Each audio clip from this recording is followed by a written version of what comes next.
ከዛን ጓደኛዬ አልነገርኳቸው። አብሬያት ምኖረውን ጓደኛዬም አልነገርኳትም። አብሬ እየጠጣው እየበላሁኝ አልነገርኳትም። ፈራሁኝ። ምክንያቱም የሰው ዕቃ ነው እጄ ላይ ያለው። ሻንጣዬን ቆልፌ ቁልፌን ይዣለሁ። ልብስ መቀየር ሁሉ ፈርቼው ሳምንቱን ሙሉ አንድ አይነት ፓንት ነው የለበስኩት። ዕለተ ዓርብ ላይ ወደ ማርሌ ስላለች ጓደኛዬ ሰው የሚያመጡት አካባቢ ወደ እሷ ሄድኩኝ። ወደ እሷ ሲሄድ ለካ ሎኬሽኔ ፖሊሶችን እየጠቆመ ከኔ እየተከተሉኝ ነው።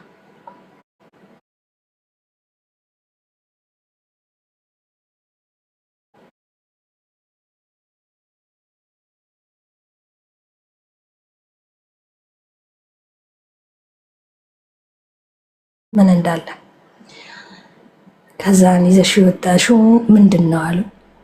ምንም አልተናገርኩም። ብሩ የት አለ ሲሉኝ እናንተ ማን ናችሁ ያልኩኝ። እናንተ ማን ናችሁ? ከዛም የት አለ እናንተ ማን ናችሁ?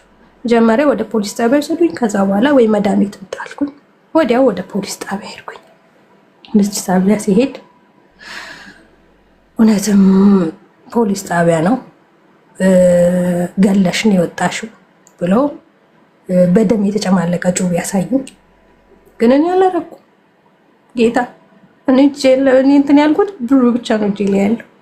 ደውዬላታለሁ። ሎኬሽን ቮይስ ያለ ደስ የሚለው ነገር አላጠፋውም ስልኬ ላይ። ከዛን አያልኩት ይኸው ሁሉ ነገር ይሄን ነው እኔ አላደረኩም። ከዛን እቃው የት አለ አሉኝ። ለካ እነሱ ለማወጣጣት ነው መሰለኝ የተጠቀሙት። ከዛን እቃው እዚህ ጋር ነው። እቃው ከጠፋስ ችግር የለውም ቁልፉ የኔ እቃ። ዛም ሄዱ። እቃው ተወሰደ። ጓደኞቼም ከኔ ጋር የተያዙ ነበር። እቃው ተወሰደ። ለመዳም ተመለሰ።